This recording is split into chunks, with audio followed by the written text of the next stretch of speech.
جو افضل ہوگا اسی کو خلافت ملے گی۔ ابو بکر صدیق کا قول ہے بخاری میں، عبداللہ بن عمر کہتے ہیں کہ حضرت ابو بکر فرمایا کرتے تھے محمد کے قرب کو اہل بیت محمد کے قرب میں تلاش کرو۔ اب مجھے بتائیں، جو رسول اللہ صلی اللہ علیہ وآلہ وسلم کے قرب کو ان کے اہل البیت کے قرب میں تلاش کر رہے ہیں خود، کیا کبھی وہ یہ دعویٰ کر سکتے ہیں کہ ہم اہل البیت سے افضل ہیں؟ اللاجیکل بات ہے یہ کہنا کہ جی بخاری میں موجود ہے، ابو داؤد میں بھی، کہ عبداللہ بن عمر کہتے ہیں کہ ہم نبی الاسلام کے زمانے میں افضلیت دیتے تھے حضرت ابو بکر کو، عمر کو اور عثمان کو، اس کے بعد افضلیت نہیں دیتے تھے۔ تو بھائی یہ لوگوں میں فضیلت کی بات ہے، اہل البیت بالکل الگ ہے، جن کے گھر سے دین ملا۔ دوسرے اصحاب نبی کے گھر والوں کے بارے میں یہ سوچ سکتے ہیں کہ جس گھر سے ہمیں دین مل رہا ہے ہم ان سے بہتر ہو جائیں گے؟ تو حضرت عبد الرحمن ابن عوف رضی اللہ تعالیٰ عنہ نے اپنی طرف سے بات نہیں کہی کہ میں کہتا ہوں،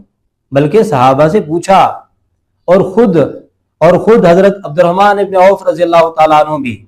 حضرت عثمان غنی رضی اللہ تعالیٰ عنہ کی فضیلت کے قائل تھے۔ تو عبد الرحمن ابن عوف رضی اللہ تعالیٰ عنہ نے حضرت علی رضی اللہ تعالیٰ عنہ کو مخاطب کر کے فرمایا کہ میں نے لوگوں سے پوچھا ہے، یعنی انصار اور مہاجرین سے پوچھا ہے، عثمان رضی اللہ تعالیٰ عنہ کے برابر کسی کو نہیں سمجھتے۔